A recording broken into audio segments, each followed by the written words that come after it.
Zombie Army Trilogy changed me. I'm not sure if in a good or a bad way, but that's the best way to put it. After 14 and a half hours and much time pondering how to start this video, I'm a bit stumped honestly and overwhelmed by everything that is Zombie Army Trilogy, as it was quite an emotional ride. From getting mad at bosses and trying to not break my controller as my wife checked on me to make sure I wasn't having a heart attack, to the flood of relief after barely surviving a very intense fight, to trying to not crap my pants from the horror this title provided, it was a lot. This game really nailed down the desperation and panic of a zombie apocalypse in a way not many games have been able to do, except maybe COD Zombies, Ubisoft Zombie, and Killing Floor. And Zombie Army seemed to draw at least some inspiration from these titles. And I can't say with certainty, but maybe some of the people who worked on Rebellion's Shell Shock 2 Blood Trails, possibly the most underrated zombie horror shooter of all time, also worked on this Sniper Elite spinoff. Zombie Army Trilogy is definitely unique in its own way. I struggle to describe it. If you ask me to name a game similar to this, I don't know if I could. I mean, sure, it clearly had some Left 4 Dead influence with the safe rooms, but that's where any close comparisons to other IPs end, not counting Sniper Elite, of course. I think Zombie Army Trilogy offered just the right amount of hope to make a near perfect zombie horror game, often presenting you with situations that feel almost entirely unescapable, yet offering just enough hope, a tiny sliver of light, and the bare minimum required to push through and get to the next checkpoint. Yes, you will die. Yes, you will fail. Yes, you will get tired, but that tiny sliver of hope continues to shine, giving you just enough oomph to hit the restart checkpoint button again, and then you do it. Sure, you used all your explosives and the grenade zombies left you on the edge of death as your heart pounds with adrenaline, but you did it. You see the objective complete on your screen, and you can finally enter the safe house to catch a breather. The game starts out in World War II as you see the leader of the Third Reich. Due to YouTube censorship, I must tread lightly with my exact wording here, angry as he sees his German army failing, and turns to supernatural resources in a desperate attempt to turn the tide of the war, and starts the zombie apocalypse, summoning hordes of the undead which he can't really control. I know, later he does, but we're still in the first game here, and starts chaos. From here, your game starts, and the player is given a choice of several characters. I'm not sure if this is on Xbox and PlayStation as well, but Steam users can play as the Left 4 Dead cast in addition to the base roster. I just stuck with the first dude the game showed me and didn't bother to learn his name.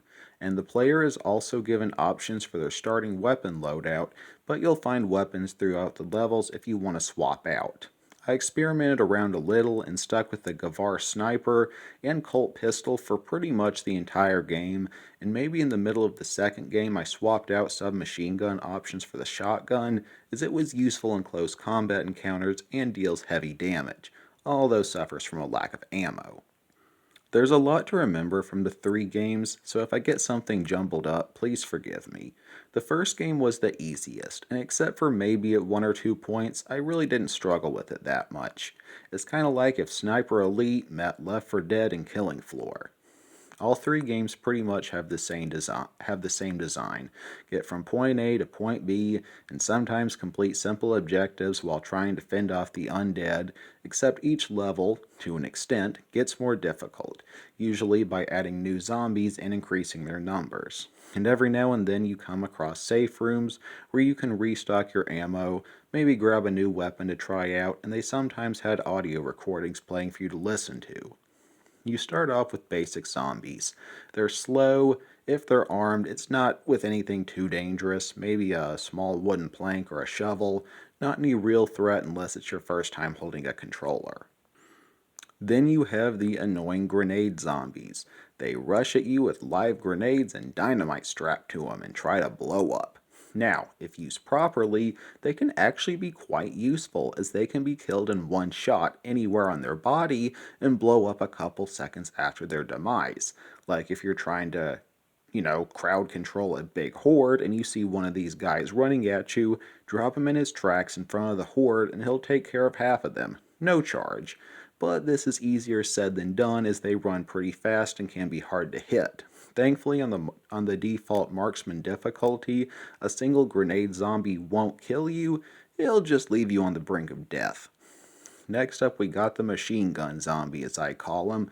These dudes are a pain in the rear, as they can only be killed by headshots and take a ton of damage before they die, all while peppering you with MG42 rounds.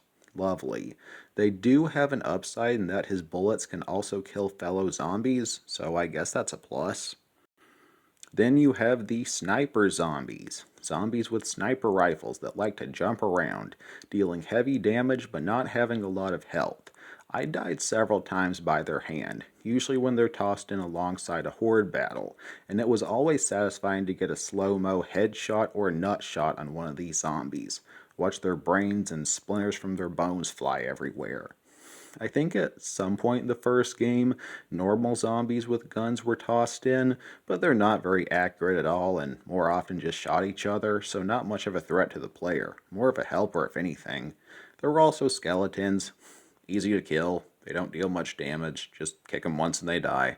The final zombie I remember being introduced in the first game was a summoner, the final boss. I don't remember exactly, but I think unlike a basic summoner, which can be offed with a single headshot, he took 3, separated by sections where you had to shoot floating skulls around him. I think that wraps up all enemy types from the first game. Moving on to the middle game, you get a short cutscene seeing the Führer's bunker being overwhelmed by zombies and he himself is taken by them, and the player is sent to attempt to retrieve artifacts that might stop the undead uprising. I guess I should mention that Zombie Army Trilogy didn't focus too much on the story. The game is pretty similar to the first.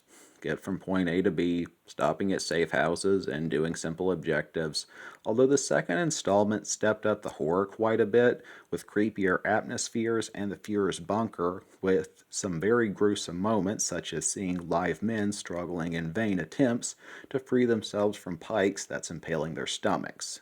Fun. Off the top of my head, the second game introduced armored skeletons, and if I remember correctly, they can be killed with a couple kicks. The game also introduced fire zombies, and the fire special zombie. He basically just lit zombies on fire and tossed around fireballs, which can one-hit the player and were very annoying. The upside of fire zombies is that they became weaker but now dealt more damage. The special fire zombie would take pauses in between his pyromaniacy, and this is your chance to kill him. The player must first shoot him to knock him on the ground, then shoot him again to end his existence, but you only have a couple seconds before he starts slinging fire again, so you have to act fast. Also introduced was the normal summoner zombie. Not really a big threat. He doesn't move around too much, doesn't actually deal any damage, but can only be killed with a headshot. But he summons infinite amounts of zombies, so he must be dealt with quickly. The third game was, again, pretty much the same as the first two, except it introduced a straight-up horror level, the Impaler Forest, which was rather scary with a lot of horror elements. Probably the worst part was when you heard a woman screaming for help as her possessed husband murdered her and you stood outside their building completely unable to assist. At the start of the third game, or maybe the end of the second, I don't remember, but you see Adolf is now a powerful zombie in full control of the undead army, and your mission is to stop him once and for all. And it was maybe about halfway through the third game, in which I honestly was getting really tired of this game, as it never did anything to mix up gameplay other than adding new zombies. No new weapons, no mini games to add a little variety, nothing. And I was kind of like, can this game please just hurry up and end? Now, the third game introduced several new enemies. Armored zombies, pretty self-explanatory. Heavily armored skeletons, requiring more than a couple kicks to be killed. Heavily armored zombies, again, self-explanatory. And finally, the chainsaw zombie. The chainsaw zombie probably caused the most panic of any zombie in this game, as he is very fast, doesn't like to hold still, and is an absolute bullet sponge.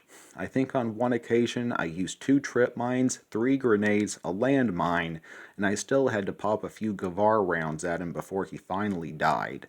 Speed is probably what makes him so dangerous, as it's really hard to get a clear shot with him flying around everywhere. But on a positive note, he will kill zombies in his path, so that's a small plus. And, yeah, that's what the third game added to the table. Armor and a chainsaw wielding juggernaut. Not a big improvement. By the time I was nearing the end of the game and drug myself into Adolf's mansion, I was really ready to just give up, as 13 hours of repeated gameplay was getting to me, and the final 2 levels offered quite the challenge, cramming lots of tough zombies into tight places and requiring all your skills, reflexes, and willpower to progress. By the time I finally reached the end boss, giant zombie Adolf, I just didn't want to play anymore, and after several deaths, I just didn't have any more in me and just gave up. I think Zombie Army Trilogy is a fine example of too much of a good thing, as the game is fun for a little while, but can quickly get stale due to its repetitive nature. Now, just to be clear, this is not a bad game. I enjoyed it. I really did. But after sinking over 14 hours into it, I just need a break. If I pick this title up again, it won't be in the near future. If I was to give this an out of 10 ranking, it'd probably earn a 7.5 out of 10 from me. This title does have a horde mode that I didn't try, but again, I'm just worn out from this title. Apparently the multiplayer is fun, but I didn't have anyone to play it with, so no comment. Well, that's all from me, folks. What do you think? Do you criticize my thoughts on this third-person shooter, or agree with me, and you think that's too grindy? Tell me down in the comments. And for anyone new here, I mostly play, review, and discuss zombie and horror games, so maybe check out some of my other videos if that sounds interesting. Always remember that Jesus loves you all. Peace.